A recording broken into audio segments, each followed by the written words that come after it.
Okay, welcome back. And you can see the results from Division 1 opening round. There were some big goals. We had a 4-3, 5-0, 5-3, a couple of draws, which the other division didn't get any of. And it leaves the very early table with Fortuna top after their win over Flamingos.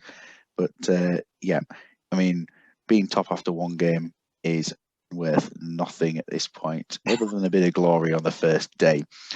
So we look into today's fixtures, and you can see immediately we've got third versus fourth. It's like a Champions League qualifying game if you look at that, but then remember it's round one. No real relegation battles on day two. And the great one of the animal game, as we mentioned the other day, Flamingos versus Badgers. It begins with Fortuna Deflection up against East Coast. And I believe both of these teams did not concede a goal in their opening games. Unchanged side for Fortuna, which you didn't see you didn't host the Division 1 games the other day. So what do you make of the Fortuna side? Yeah, I mean, one thing you want to do if everyone's 100%, you've had a good performance, you win 5-0, you're not going to change the side, are you? Knowing he is Mr. Mega Horse a second, I see he's the sensible one that doesn't have a stupid arrow on side. But Yet. yeah, it's a pretty solid side. I mean, for me, Jurgen Cole, the first season, I don't care how old he is, he's one of the best defenders on the game. Archie Back will always do bits. Obviously, Nicky, but he's got a few. Kenny Lunt's one of my favourite players from previous versions. Lenny is a good one, isn't he? He's very useful. It's from CM3 up to 2001. I think he lacks a little bit on this one, but I like his mix of some legends, some grafters, and to win 5-0 first time out. He's going to be happy with that, and he's got some he's got a bit of power on bench as well. Some age as well. And his age. So I obviously saw that he actually came on and made an appearance. I don't know if he's Eric Pritch's brother. You can always call on him, can't you, to perform at that sort of thing. No, but it's a good side, solid side. Whether it can continue the form with the strength of some of the other sides in the league right through the season is yet to be known. But everybody's got a chance because the game engine itself can do what it wants. And it's first time I saw Raul Estevez as well, to be honest, last week. And very interesting player that I might go delving for myself as well. Yeah, he certainly started off well, a decent performance, and didn't even win man of the match as one of 3 10s in there. Obviously, you can only beat the opposition you've been given. It was Flamingos the other day, and this time round, they are up against East Coast, who were excellent in a 0-0 draw. Nick Matulin, really good performance. I mean, obviously, Dimbles, I'm pretty close to Dimble and know where it's going at. That were probably the most even game I've seen throughout so far, if I'm honest. He's gone up against a 2-time consecutive Super League winning manager and gone and more than held his own, which shows his own credentials going forward for future incarnations if any jobs come up, in my opinion. And he has got what is the bravest squad in the league. They will put their head where no other will. That was his theme throughout. They all have bravery for 20. The one I'm interested to see tonight, again, we're not playing against a team of the quality of Phoenix, is Barrio. Not somebody I knew of, and he looked very good in all his testing. So, pretty interested to see how he goes. Yeah, it's his first start tonight. He's coming in place of Salva in a small sort of formation tweak, really going on there, and Bonk playing a bit further back there with the move across as a striker. It's going to be an interesting one. I do feel the losing Barthez because of not being brave enough, I don't think it's going to affect the side when you've got Nigmatulin and Taibbi and then Runya as third choice as well. I don't think it will really affect it at all. It's a very, very strong team and it's well set up. So we head into the game and squad numbers are auto-assigned there. They're holding back some of their first 11 numbers, we notice, and going into it. we can kick it off. A bit more yellow at the moment, a bit more Fortuna. Two excellent kits again, as mentioned earlier on from the other round. Nearly identical, isn't it? And it's 1-0 to East Coast as Bonk gets the opening goal.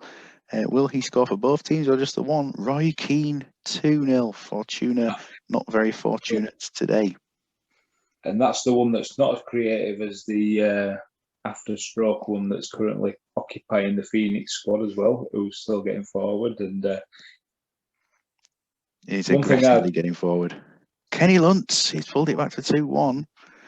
He's questioning beforehand of how he is on this version of the game. He's trying to stick the doubters wrong, which is very good. Oh, we're approaching half time. This has been a good game. It's been a good game. 2-1. It's pretty open with Fortuna have scored their only shot on target.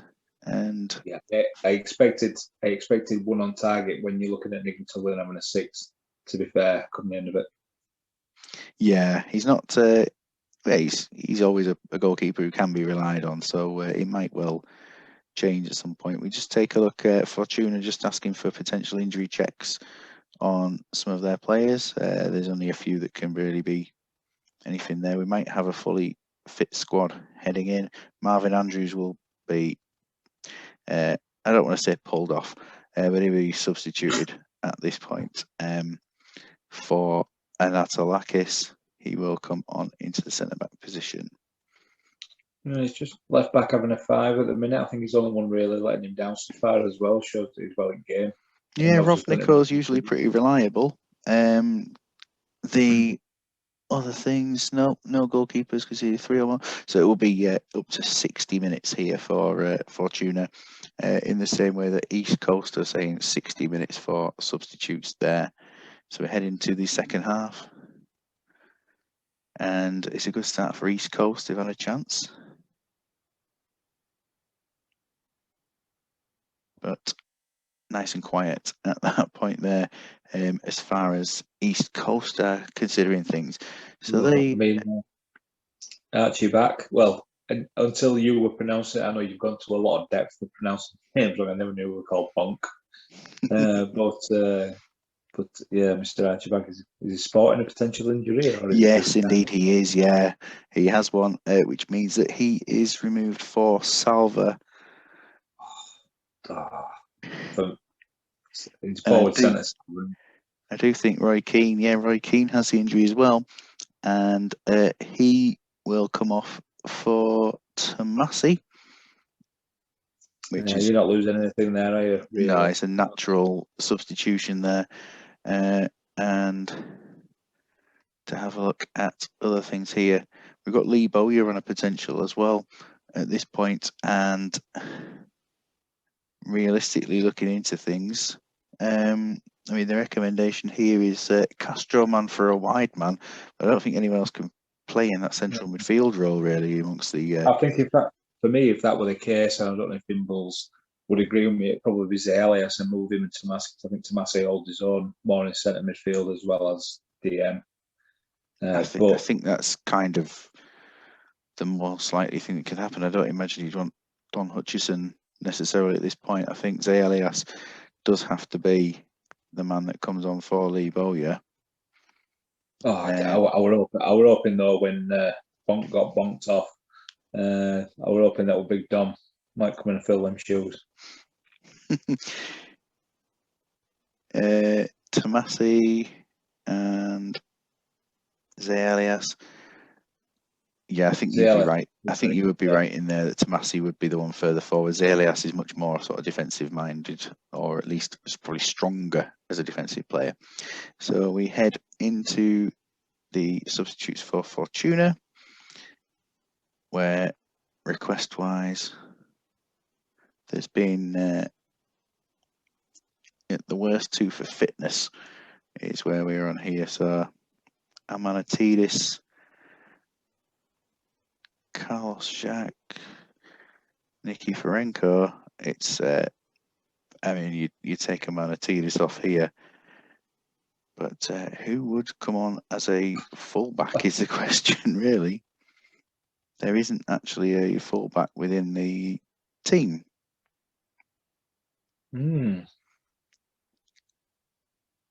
So it's just the difficulties there in deciding which one would be the most effective fullback at this point. Amanatidis would do that, and I think that would mean Dieter Eilts coming on for Amanatidis with the switchovers to allow that to happen there. And I do think that unless they're playing well, the other players, no one's playing particularly well. Nikiforenko is not playing as well as Carlos Jacks, but then again, guys, yes, yeah, it would make sense to bring on Castillo and go this way. Interesting ones. Difficult when you've got like quite a lot of a certain position on your bench, especially housing 7 subs, not to like spread it out a little bit. Yeah, it's probably the age thing on the bench there that's costing them at the moment with the players. But yeah, some good players on the bench. This has been a very good tight game. Very tight, yeah. The first half with the 2 goals for East Coast has certainly just edged it in their favour. But we head towards the end of the game, still very, very close, and neither team here are going to consider this is a bad result for them. Yeah, I mean, looking at this, I'll wait till full time whistle to say it. There we go. Looking at them ratings, it'd have been interesting if Fortuna had played a bit of football. I mean, they've dragged themselves, kept them in the game at 2-1. You look at the ratings, they're quite poor, every side on a 5. If they could have all upped their rating by 1, yeah, it would be interesting to see what happened. But a great result for Dimble. His team are obviously going to just be fighters, and I can see close results right throughout the season for him because of what he's picked, to be honest. Yeah, they'll be there or thereabouts, won't they? Fortuna target at the beginning of the season was to avoid relegation, is what the manager had called at the beginning there. I think they'll be better than that. We're on to Imaginary Madrid, and in their team here, it's again pretty strong. It's strong with that Robin on right hand side sickens me, if I'm honest. Personally, if that were me with that same lineup, it might have been Joe Cole at middle, Robin at left arm, right, with arrows on both of them going towards Kesman. Saha can play right, can't he, as well? Yeah, he's ball right centre. You put him, but I know Matt has put a heck of a lot of thought into this, and he has. He wants Robin to cut inside and shoot. That is his target with that. Remember their last game, they did lose to Wacky Racers, but that Welsh team do look pretty good. They did do Chris well. Coleman getting a goal. Chris Coleman was fantastic during that game. Hulls are missing Ronaldinho for this game, and decision has been made to put Alex in as the replacement for Ronaldinho, with Gerard coming onto the bench. Obviously Ronaldinho's a miss, but Alex is a good understudy. Oh yeah, I mean, obviously I know Alex pretty well myself now, which obviously I did do anyway. Let's be honest, when Jens is picking his team of players with one name, all the players that come to your head, you're going to have a fairly strong squad come the end of it. So he had a reasonable win. It probably might be a little bit concerned by the 3 goals he conceded last time out, but that probably bodes more well in Rob's favour for his game coming up. But yeah, obviously 10 out there for Ronaldinho last time out.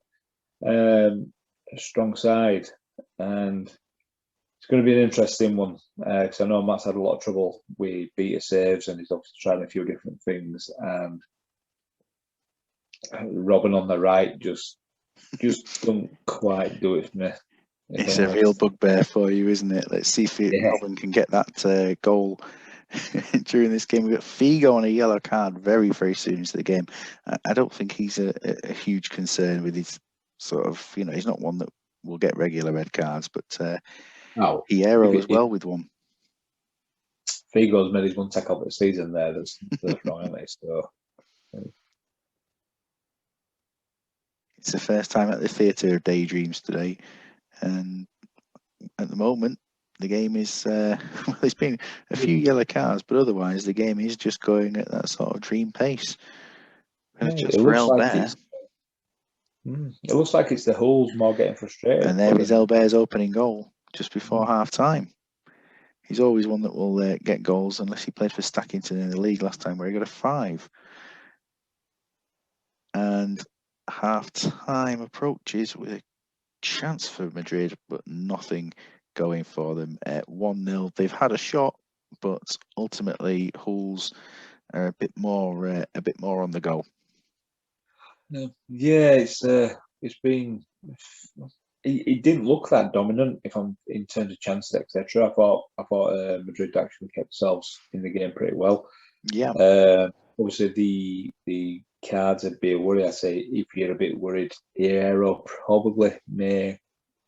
is probably more likely than the other two, especially Figo's definitely less likely to pick up another one, but you don't look like they've got out of second gear themselves yet. But neither of Madrid, to be fair. So no, just the one player from each team doing a job really, and even Campos probably is up against Albert when you think about it, and that's where the battle is at the moment. Madrid have no plans for substitutes at all, whereas Hulls have called in the trust of the league regarding substitutes.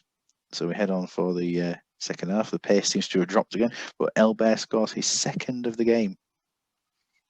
He's looking lively. Obviously, a player you know very well from your saves that you do.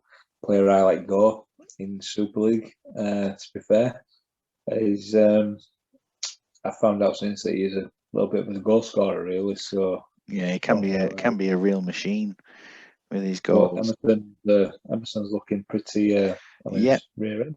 That's it. Emerson is the one who'll be coming off, and I mean, looking at it, really, the addition of Gerrard to the bench is probably the one who's most likely to come on at this position.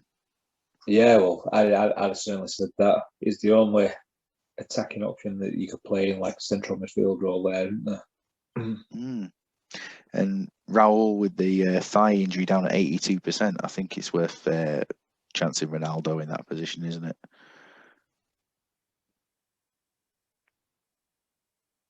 Ronaldo to go into there, and I think 2 subs really. If not needing to make a third sub, you think 2 subs would be good in case a goalkeeper goes down? Yeah, you always need that backup one just in case of an injury or a goalkeeper one. Yeah, it's been. They've been solid enough. We head into the final half hour, and Madrid made no substitutes, but they're only doing them in case of injuries at this point. Hulls, they do look like when they go on the attack, they look more of a threat. Madrid, they'll be wanting a goal, won't they? They'll be wanting a goal after last game without one as well. They'll be looking at where that first one's going to come from. 5 minutes left.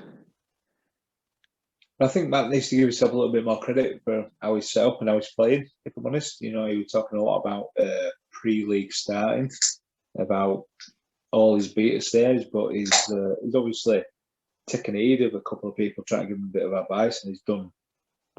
That's solid. I know the match starts with Cudicini getting an 8, Westcott getting an 8, Campbell getting an 8, won't read well. But they're not a bad team at all, are they? They may not have scored yet, but they've come up against some good opposition. Yeah, I think once they do click, and I can see them giving somebody a little bit of an hiding at some point through the season. Yeah, taking more of the ball. I mean, Flamingo's Alan may be thinking that that's where the hiding is. But yeah, I don't think it'll just be flamingos through this season. Yeah, performance-wise, there's nothing particularly spectacular, but you got to give the defence a bit of credit. And Kesman was lively up front without really testing anything. But you've got Elbert and Sergio. Decent performance from Dida. I didn't have a lot to do, but yeah, those two causing the damage. Lucio with an assist. I mean, you've obviously got Elbert with ball at his feet 43 times in the game. If you get the ball to him that much, things are going to happen out there. So I think Jens will be really happy with that. Really solid again from him. Yeah, striker on 3 goals already for the season, which is great to see for them. It gives them a lot of hope. Iron Curtain United up against the Faliraki 99ers, and this is a game where I like both teams, and they've gone for a bit of a change. They've gone for 2 up front this game. It's resulted in Volodenkov dropping out for Shevchenko. Mostovoy, Nikiforenko, and Karpin is a midfield 3. I like that. I like that, and Smertin behind with Milevsky yet again called into action for the day. Yeah, he's had quite a lot of games in it. For me, you've got to find out of one of Mostovoy or Karpan. Tittle has to have a game in there for my personal liking, but barring that, it's an extremely strong team, and yeah, I think I like Karpan. I've actually signed him on my over 30 save, and they give if you get Tittle in there, it's probably more than 1/6. We've gone for 3 really attacking central midfilders. Very much so. 3 very attacking ones. Yeah, and if they get the ball up to top 2, there's goals in this side galore, isn't there? So be interested to see how they turn out. Indeed. Just that one bit of news there. Sebastian Frey's ban after the dubious red card they received last game has been revoked. So some good news for them. He goes onto the bench today for the game after their defeat to Trafford last time. They start with just a few little changes to their team. That's we've obviously seen similar first game out from Fortuna. I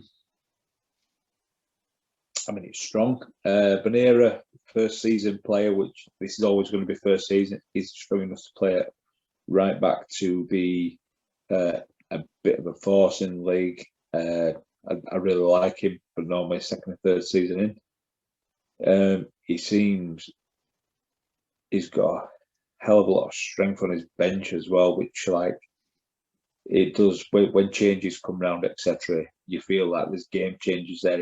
If it's not going his way, he's got quite a lot of talent on the bench that can go his way, and yeah, they'll all be open for that big trip to Faliraki come end of season if they've done all right and just get out all on it together, won't they? That's it. You know, there should be a good squad feeling there about that team. We do have the squad numbers for the 99ers, I believe. It's just a case of locating them. Yeah, this is the one with Rafael van der Vaart playing as number 43 and Andres D'Alessandro as number 4. These are, as we said the other day, numbers that the players, for the vast majority of the squad, numbers the players have used at some point during their careers. So I did not know about Sigalko being number 2. Wonderful colours for this game. Looking forward to this one. It's all about the colours today. Again, another nice contrast between the both. We're talking much more about the colours than the football, but David Collins has gone in and scored the opening goal for Faliraki. I was wondering when something was going to happen in the match, and there we go. But Iron Curtain trying to get back into the game. They're giving it a good show. But there seems to be a lot of red and gold going on.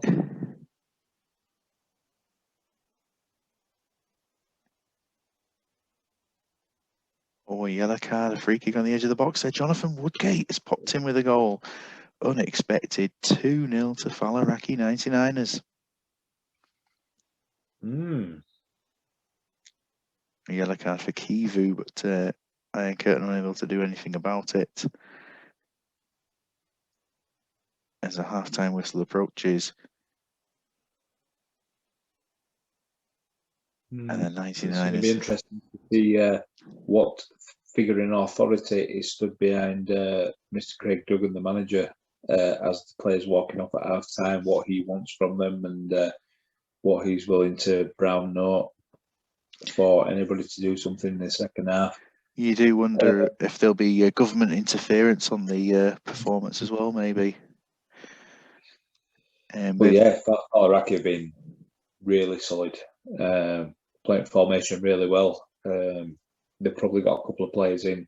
If it were my squad playing that formation, that probably be on bench and a couple of strength off the bench, but fully justified the way he's going. And definitely, yeah. You've got Johnny Woodgate getting a goal. You're on the winner. Yes, the assists from the game. No assists. He's just picked up a loose ball on there, so no assists for either of the goals. Substitution-wise, Fallaraki just claiming 5s or belows at half time, and Iron Curtain, they're looking at anything that's necessarily needed. I think Carpine's carrying a quite a knock there for half time at 80%, so Carpine will be removed, and this will be the opportunity for Volodenkov to come back into the team. He wasn't going to be in that first team. He is an aging player though, Carpine, isn't he? So he's obviously going to, if he starts putting himself about, it might get a little bit tired, but obviously potential injury there as well. They've still got good potential to come back into the game with the Curtain. Yeah, they certainly do.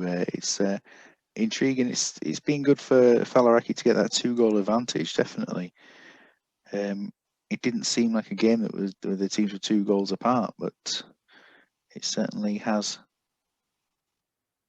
turned into that with a scoreline.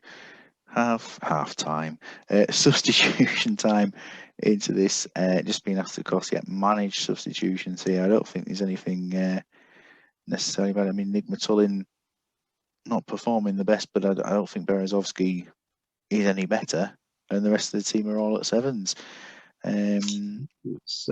It's solid, isn't it? I mean, obviously, Nick Matulin had a reasonable showing in his last game out.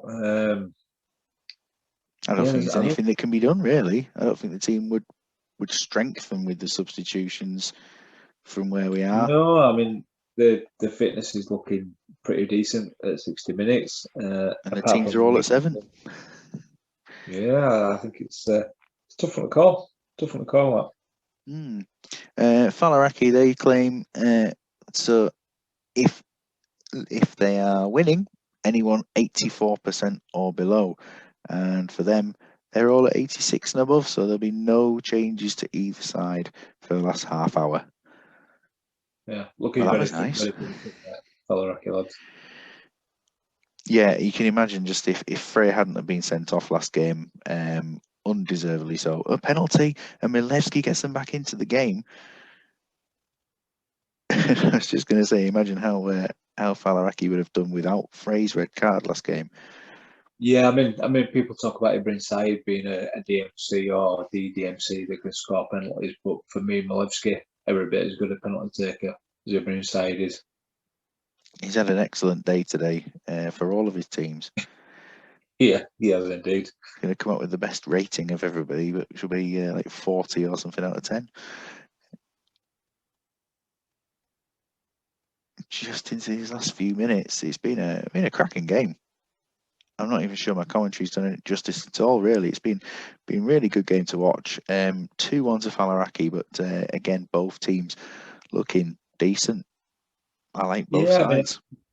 I mean, look at the stats there. I mean, obviously Fallaraki, I think the majority of their shots, etc., were first half, and the Curtain were pretty short in that. I think they had 3 and 1. Second half, they've actually had a real go second half, which you saw by the amount of deep red and gold that we saw, and another really good advert for the league. Yeah, I mean, the last thing you want though is curtains that are too short.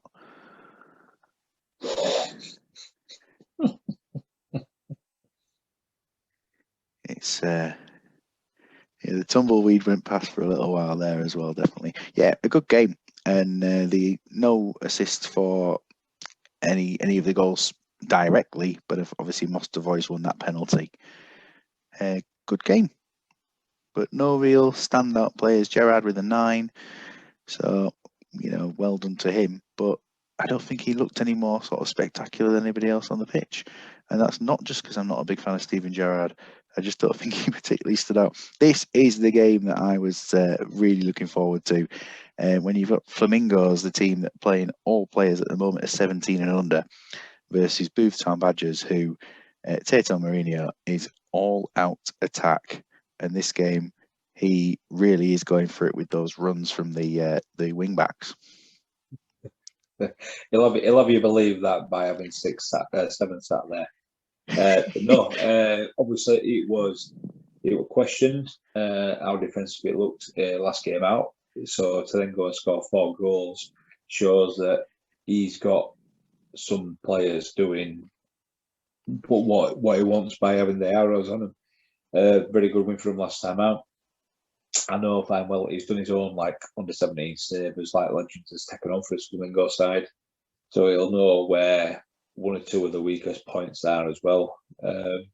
I mean, if you look at that side, if that's not in this league, if that's your home save and you're at that point Finnan, yeah, you can, because I've got him in Division 2 with Oxford on the rewriting history. That side there is absolutely smashing Division 2 out of the water and scoring an absolute boatload of goals. So he'd be happy with the team. He would be happy with the team. Yeah, I'm really looking forward to this. Lee Collins and Steve Foster are 2 of my favourite lower league defenders on game. But when you've got somebody like Legends doing what he's doing with it, on my journeyman, obviously being Roma for the first year, Aquilani, his stats just went through the roof by the end of the season. And he's probably on paper a current ability, maybe apart from Cranshaw, I think he's probably his best all-round player on paper. That's all my own personal opinion. I know he likes the Christiansens, good lads, but you look at that squad and you think, I'd love that squad 3 seasons in. They would be good in future games, certainly. This time round, attacking substitute-wise, I think that we gave Hadzimir a chance the other day, and I think Jocelyn will be the man to come off the bench this time to see what he can do, if necessary. I do like the strike force of Samba and Martin and Tolly behind. I think that as the season goes on, they will get that little bit stronger. Aquilani there, a centre-back Aquilani as well, to just come forward a little bit. But the most attacking defensive midfielders are around there for 2 attacking mids playing there. It's a good team that deserves something out of the season, but I do see Badgers being too strong for them today. And there's the commentator's curse. Here we go, boys. The Animal Derby. It's the impossible text to read at the bottom of the screen there. I don't know if it's my resolution or just genuinely that it is extremely difficult. It's a good job it's been mostly grey this game so far. Badgers with their first chance they just had, really. I didn't see them do much else before this. And Flamingo Samba disallowed goal for Cherno Samba. Had the ball in the net, and Mourinho, he's not going to be 100% happy with his team having conceded, despite the fact it is actually 0-0. David Collins, his 3rd chance in a row, and he scores. He puts them 1-0 up, and that's some relief for him there. But you see how the Flamingos are playing. They're doing okay. It's Neil Scally dominating the match. Yeah, I think that's your. It doesn't matter what he's got around him. You've got a squad that may be of an equal sort of leveling, but you've got the one player such as a Scally and Collins that can turn aside from being mediocre to a very good side. In terms of home stage and not this, it's probably that sort of strength that probably gives him a little bit too much in this game. Yeah, he's certainly, really good passing all around. He's winning all his tackles. He's having the ultimate first half performance there. I mean, you can tell that the ball's not been in here very much, but with this, the Badgers have had almost all the ball in their own third as well, seeing how little Flamingos have really come forward. But they did have the ball in the net. It must give them something going forward after this. Flamingos, they'll be heading towards 60 minutes for their substitutes, and Badgers at the moment, I mean, they are winning. We'll see how it goes to 60 minutes. David Collins is always looking a bit of a threat. Javan's been quiet today, but he's had... Yeah, I mean, he scored for yourself, didn't he, in your game earlier? But the other once or twice he's played, he's been a little bit quiet so far. Yeah, just that little bit quiet. The idea of substitutes are for take them off unless they're 8+, if they're 85% or below, and that will be the two wide players, and they're both definitely not 85+ at this position. So looking into it, Matthew Christensen there would come onto the right-hand side to just run alongside Matthew Christensen in the team. Stefani is probably going to be Pinona Mellström. Mellström's on the bench there. He can come on as a left-sided player. So it does help having some natural width in those places there. But I don't see anybody else. Nope, nobody else will be coming off at this point. Flamingos won't be too unhappy with things. Badgers, they weren't looking at condition. It would be, attack if losing. Huckabee, Beckett, Williams, if there's anything needed. Performance-wise, though, I mean, McPhee's not performed particularly well. Would you be one to withdraw McPhee for potentially Luke Beckett?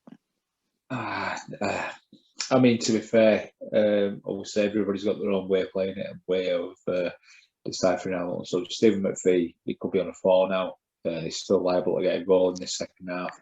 In which case, I'll overrule the decision there and just leave it as keep him on the pitch. Yeah, I mean, if that's what it was. The thing that worries me is, personally, it looks like from his perceived subs, I think Legends may have weakened his side slightly, which may let these couple of lads maybe get another goal, possibly 2 in the second half there. I hate saying it, I've been talking to Legends a lot recently, and I love his concept, but I think he's just slightly weakened his side. I'd love to be proved wrong. With no disrespect meant to the Badgers as well. No, I don't think so. David Collins gets his second goal. He doesn't show any respect or disrespect to anyone. He just does his job, doesn't he? Which another man who were questioning if he had a Duff player. There is Duff. There, as soon as you mention his name, there he goes. He scores a goal. Yeah, it's been quite a Talon Martin kind of game, hasn't it? Oh no, wait, he hasn't scored. It's going into those last couple of minutes. David Collins gets a hat-trick. Is that the first hat-trick this season? As far as I can remember, it certainly is. Pops in with the hat-trick there, a 4-0 win. David Collins, take a bow, son. Flamingos, they're kind of expected at this point to take some hammerings. Badgers, 8 goals in 2 games for the Badgers. And he was worrying beforehand about scoring goals, about formations, about attacking. And there they are. Neil Scally did develop to that 10, just put in a very, very strong performance. But David Collins obviously gets the match ball. Scally with 2 assists, and Dave Barnett and Justin Walker with us. Excellent game for the Badgers. No, very, very good result for Mr. Tate. So definitely. I'm sure they're going to pose a threat to some of the perceived larger sides when they come up against them. So Bolton Phoenix going in with an unchanged lineup to this game, and it was good. It was very strong in their last game. They got that 0-0 draw with East Coast, who proved that they are a decent side. Yeah, for definite. I mean, obviously we were talking about this last night on the stream, that this is like what's perceived as the iodine tactic. I mean, the base tactic is the iodine. They don't become iodine until you The player instructions and the old what wibble. part of it, if I'm honest. But the game engine itself, it likes narrow formations. It gives you a bit of solidarity having the left and right back. It shows you narrow right through. Ryan's obviously more than capable of doing something really good in this league, and given his record, he obviously more than knows what he's doing. I like the side. The one for me is maybe Emmanuel Petit, his centre midfield. There's only one or two for me personal DMs that I like playing in centre midfield. Emmanuel Petit never be one of them, but we might question a 2-time on the shop Super League winning manager. That's it. Yeah, we're certainly blessed with his presence in this league for this season. He knows exactly what he's talking about. And yeah, as you mentioned, the iodine look to the formation, but only that can be done with some real tweaking. I know you were looking forward to this game, probably one of the most out of this round with their opponents today. I think there's a couple of things I worry about here for Rob, and not in terms of the result, etc. Julian Bellas, I know he's a massive fan of, and he is absolutely unreal. If nobody knows about him, go check him out at start game. He starts at SV in the year. He's worth about 40 grand, and he develops into absolutely unreal. Anybody who's watched any of Roxy's streams will know how good he is. And I saw Hersey with an orange injury as well. And it's a wrist injury, yeah. He's one of my favourite players on the game, without a shadow of a doubt. He's had a massive tune out of Bobby Petter before on our rewriting history that we first did with Bolton. He's got a strong squad in terms of players who play in the right positions and players that he's comfortable with having and knowing where they can play. I like the look of this. I like the arrows, and I certainly think that midfield four and obviously ensuing might cause that narrow formation a bit of trouble here. Yeah, like a little bit of width with Ljungberg and Zauri. Petter's dropped out. Zauri's coming on the right, and Ljungberg has moved across for this game. The only other enforced change was Kamuna's coming for the suspended Gary Neville, who basically talked himself into a red card early into the opening game for them. Frederick Risp comes in on the bench, and I don't believe they've got any squad number preferences, so they go into it 21 and 22. This is a big game at the M6 field. And waiting for the first kick of the ball. There we go. Chanson Batistuta gets his goal very, very early in, and Phoenix justifying the unchanged lineup with a goal. Langley takes a booking. They're taking a while to get going, Ullenwell, definitely, but there's still plenty of time left for them to get in. In fact, they're starting to get a little bit worse. Hopefully they can improve and give us a really good game on this pitch. Yeah, I mean, they're not pulling no trees up here, Phoenix, at the minute, if you look at the ratings, so there's still a big chance. No, Rustico standing out as the player who's doing most of the work, and he's on the opposition. 1-0. Unspectacular. Certainly unspectacular from the shooting position here from both sides, really. 2 shots out of 7, but Batistuta getting that one. And I believe he certainly had the next shot of the game where he dragged it well wide of the target. But the game mostly played in the Ullenwell half.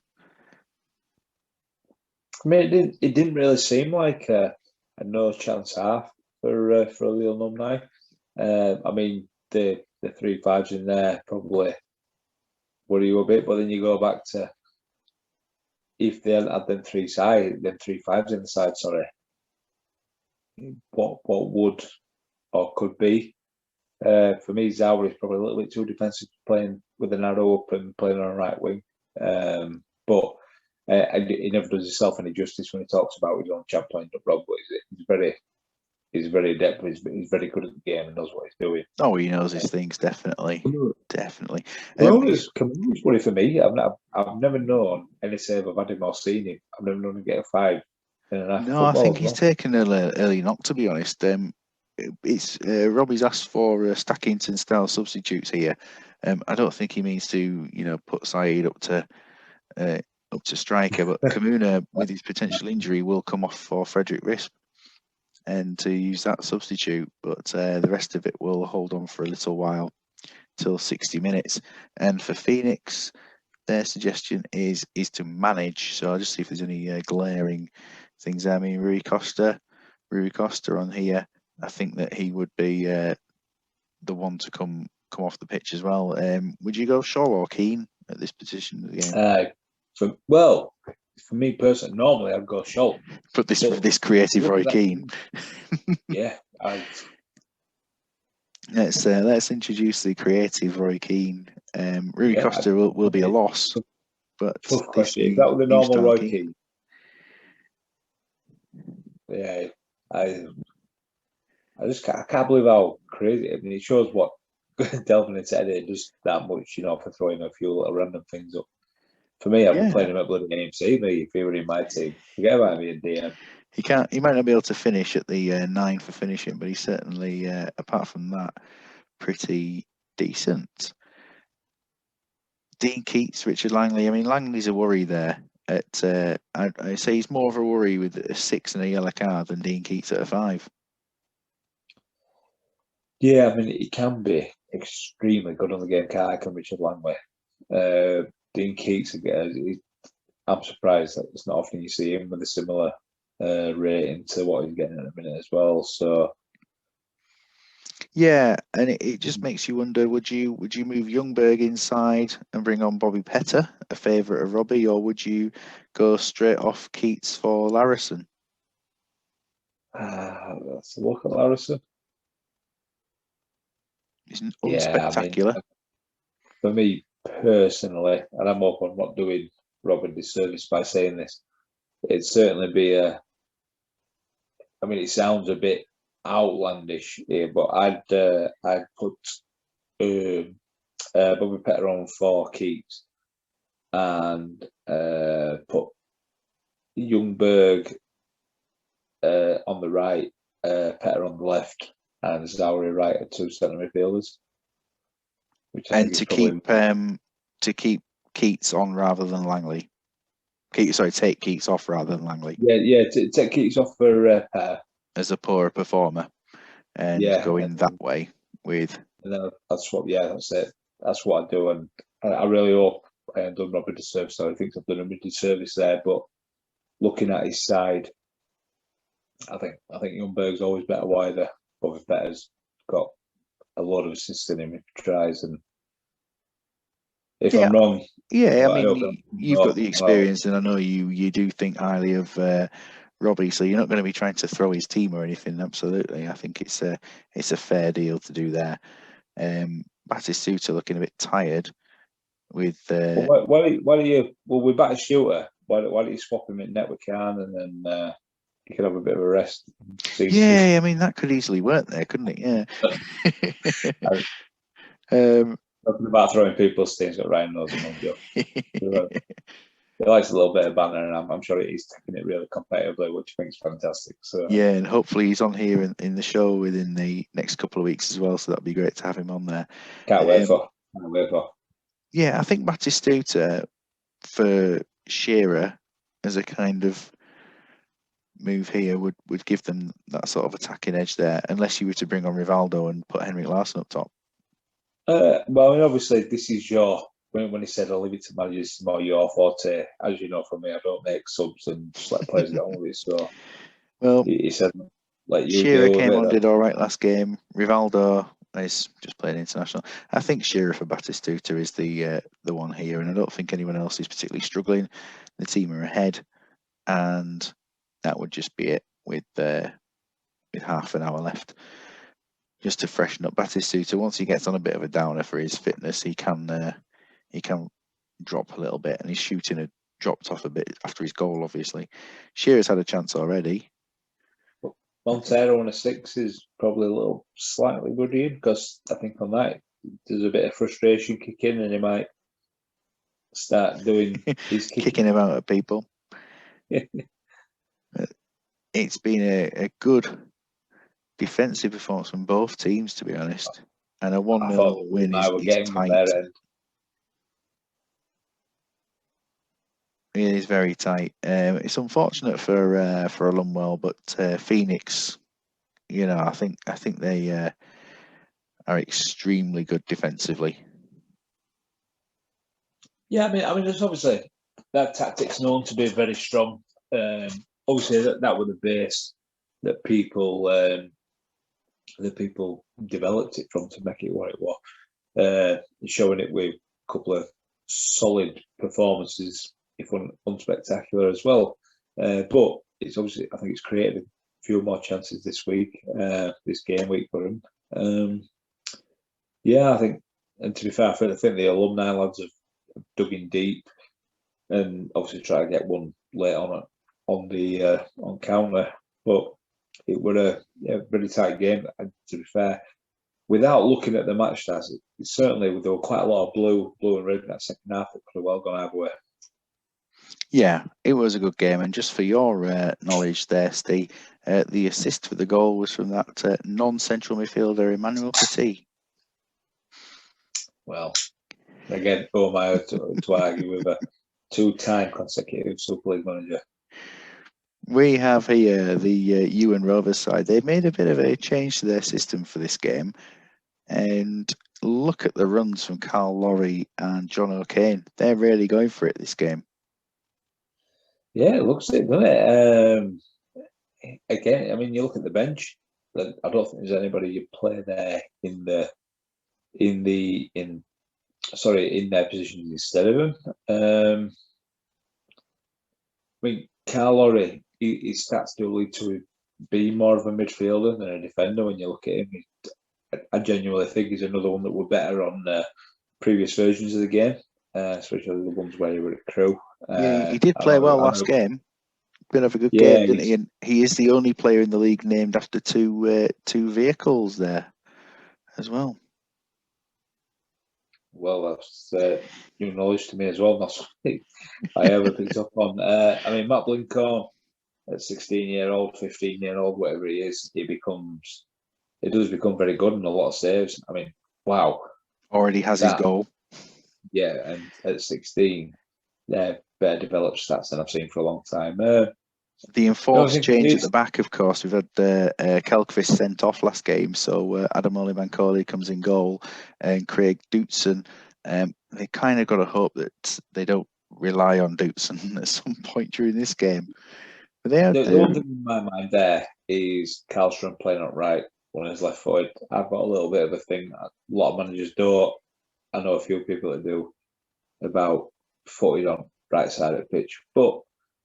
Yeah, he's going off. I think you've got Blancorn, you've got Lorry, who are champ legends, playing really good games, and they're going into a side that obviously they're playing the same as they did last time out, aren't they? Yeah. The Wanderers have had to make one change. They've lost Dave Barnett to injury. So Dean Richards comes in, who came on for Barnett last game, and Les Scott steps in onto the bench. There was talk of bringing the wonderful Antonio Fortes into the team at 64 years old, but he is being reserved for another part of the season. If he can last that long, it's the interesting thing there. It's last game they got that draw with Iron Curtain, which based on the Iron Curtain performance last game it's a good one, and the great performance, 2 assists. For me, looking at that, I mean, I know they're not playing one today, Ewan, but they've got the backward arrow on for without the ball. That means his centre midfielder is going to be there when they've got the ball in a DMC position. I can't remember seeing many sides not line up with a DMC without a DMC at some point. We know how strong it is in the position. The position is in the game, sorry. And it's going to be interesting to see if we can carry on in the same vein. They played very well last time out.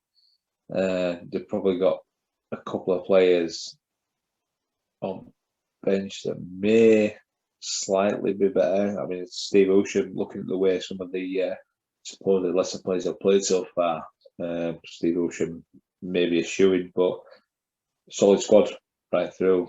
Got a bit of a feeling they might have a little bit too much here in terms of squad strength. It's rare for a team to have two opening games at home as well, so they get to taste an away game. The Wanderers, as they go into their second home match of the season already. Kicking off here at the Stadium of Molineux, the UN Rovers had the first chance of the game, but both teams have had opportunities already, and David Collins disallowed early goal. Collins has certainly been in amongst the action today. Yeah, I think Collins and Mileski have been at the forefront of pretty much all the games, haven't they? Yeah, most of the games for some of those players as well, to be honest.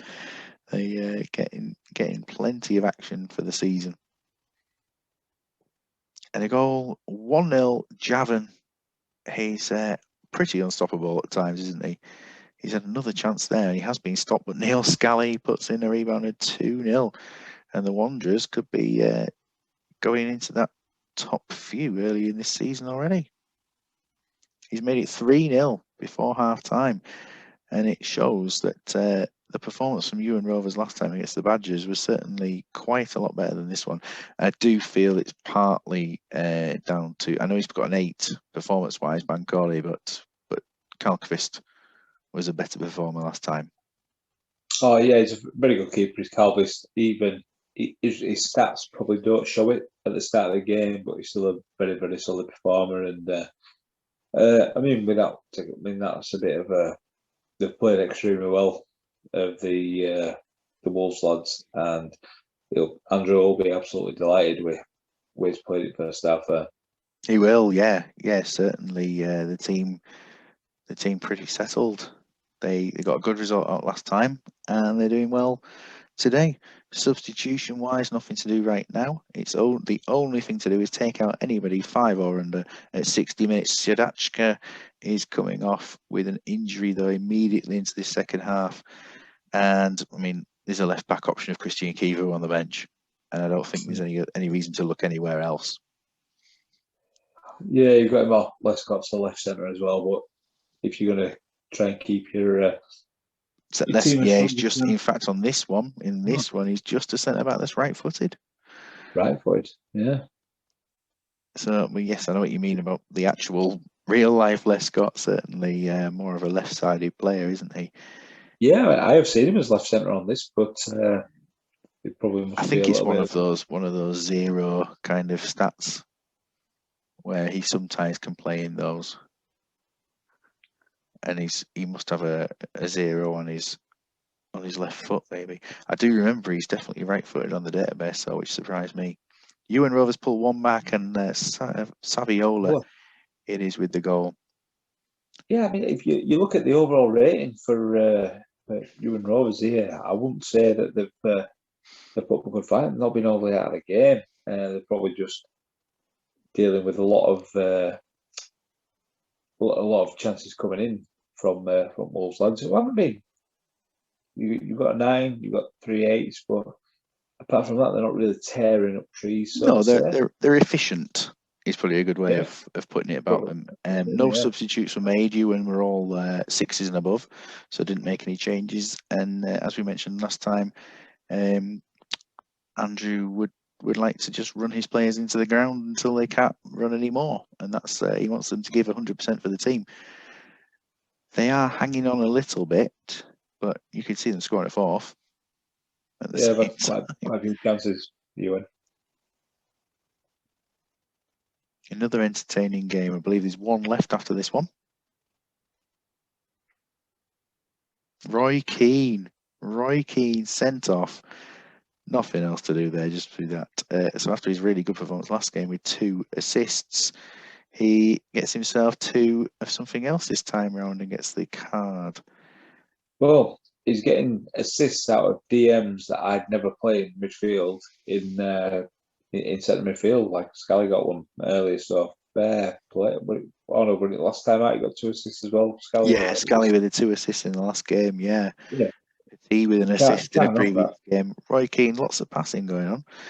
Overall match stats here, they didn't, if I'm right, put a shot on target. They missed 4 chances in the second half. Yeah, it shows you would come really into the game in the second half. Throw a bit of fire at him, and I just think it would be a bit too much to claw back. Maybe looking not to get a second goal to make it a little bit tighter, but they've all been really good games apart from mine tonight. So Well, no, but I think yours was a good one in terms of having plenty of goals and actually some action just at the wrong end for you. We got into our final game of Trafford up against the Wacky Racers. And again, Trafford's set up to be immensely central, other than the 2 fullbacks. When you go into their last game, and they did win against a team with 10 men, but they did it very well, did it effectively.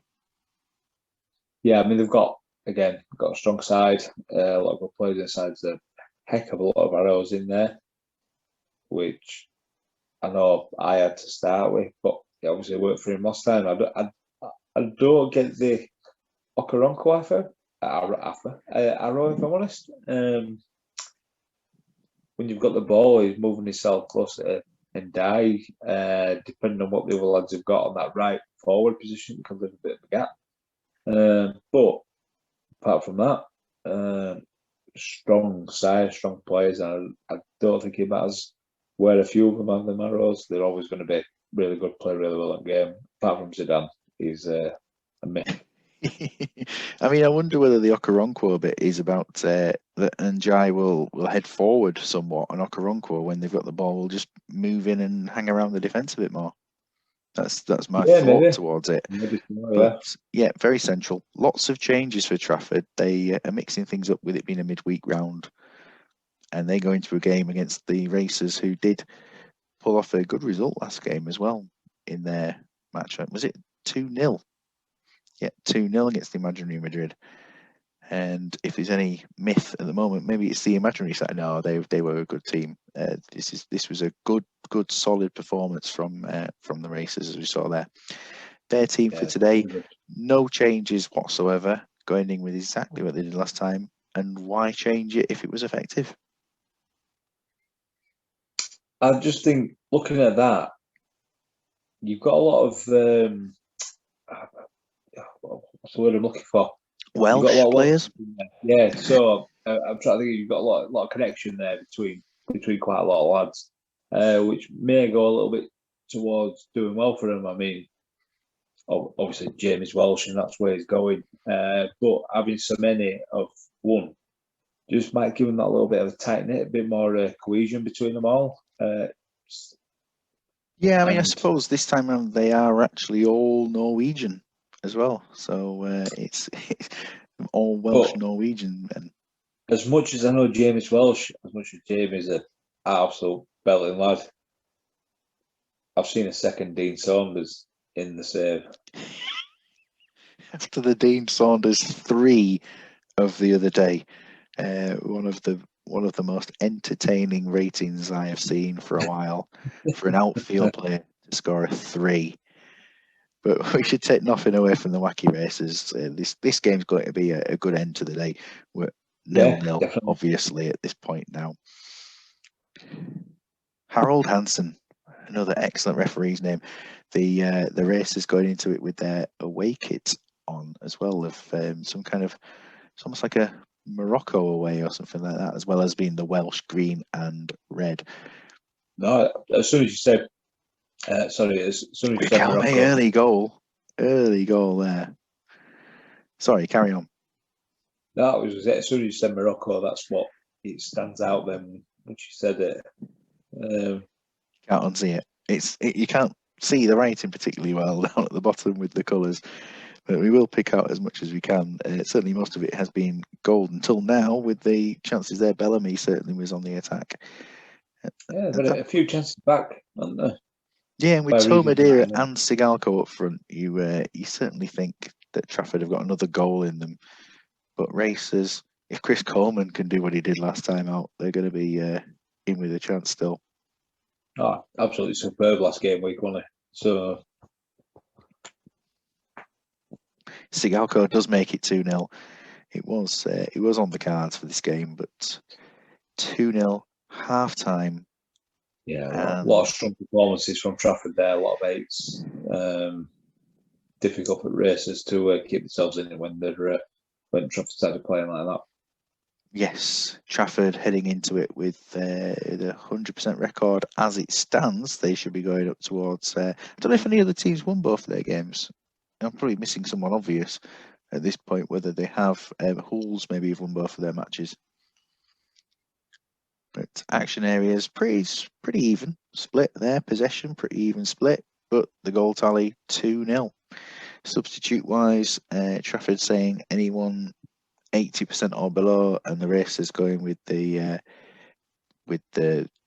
standard 60 minutes. See how things go.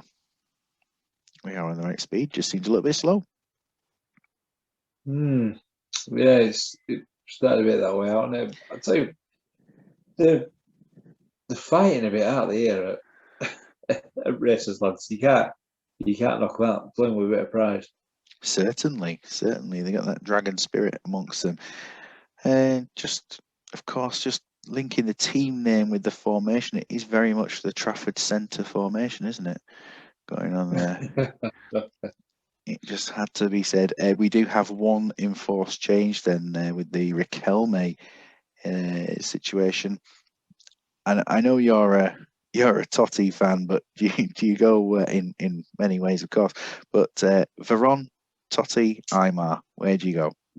You go in Veron first, Aymar second, Van Nistelrooy third, Nesta fourth, Vieira fifth, Buffon sixth. Now, come on, Steve. You did try and call Totti into your starting lineup today, despite the fact he's not even in your squad. So you must have a soft spot for him somewhere. Because I loaded it up without the last change of it. But without Lucas Radaby in the Radaby squad.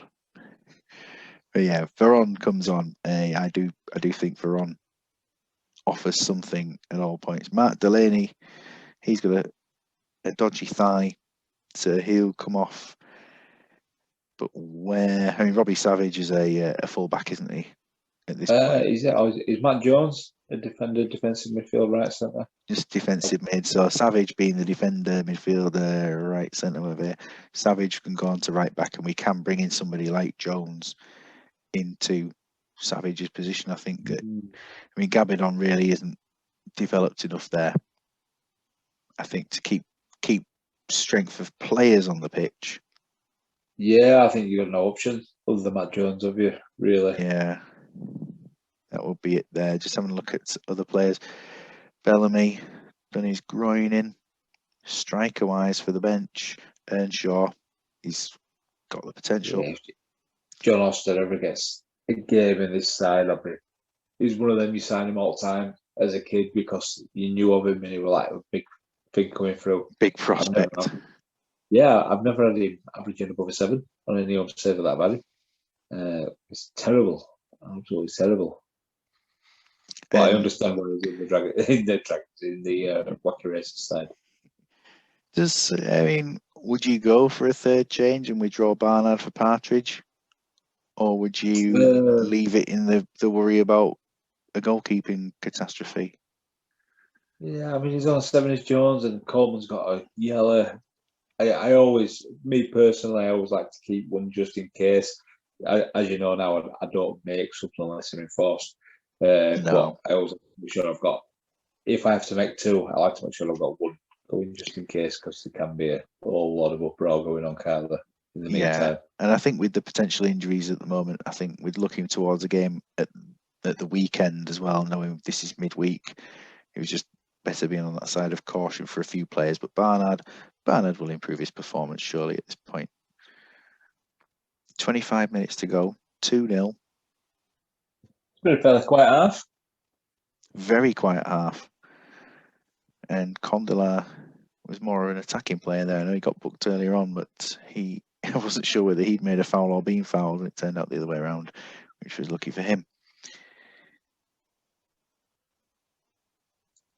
I thought they were going to nick one there, the Racers. I did. They've had a good spell towards the end of this game. We're Yeah, 2-0. decent second half.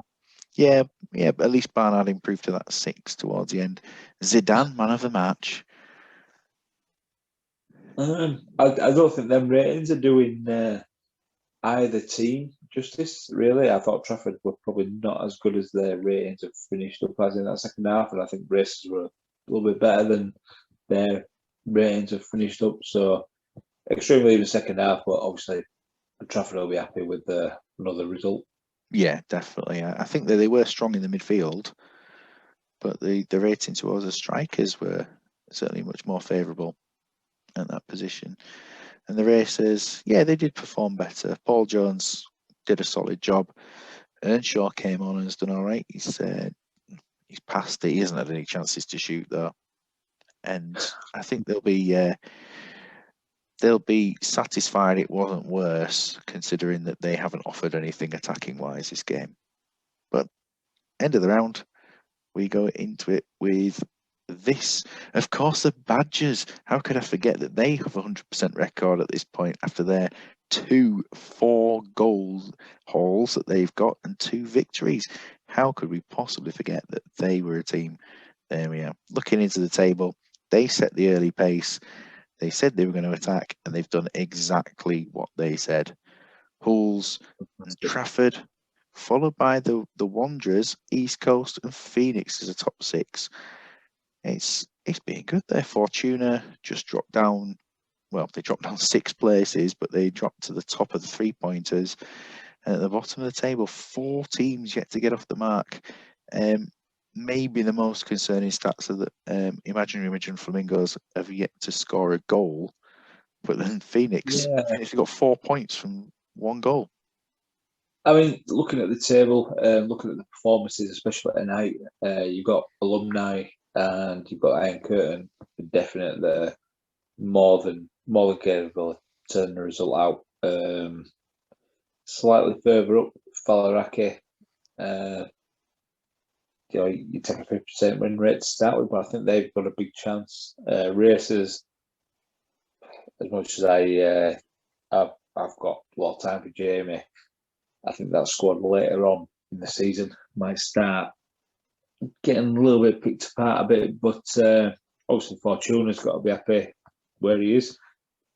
The East Coast Phoenix battle is going to be one that's going to play out for me throughout the season, but I think looking at the table top to bottom, no bigger kudos at the minute has got to go to Mr. Tito Mourinho for being top of the league, who are getting sacked left, right, and centre in all beating this. Sorry, excuse me. And yet he sets the pace left, there. right, and centre, and he's tore it up with 2 games, and a massive compliment to the way he's gone about his business so far. Hugely, really good performance so far for the early leaders in that embryonic table. Justin Walker top on the assists. To look into it, Roy Keane's picked up 3 yellow cards in 2 games and now has a ban to face. Robbie Savage, of course, up near the top of the list there, 4 reds.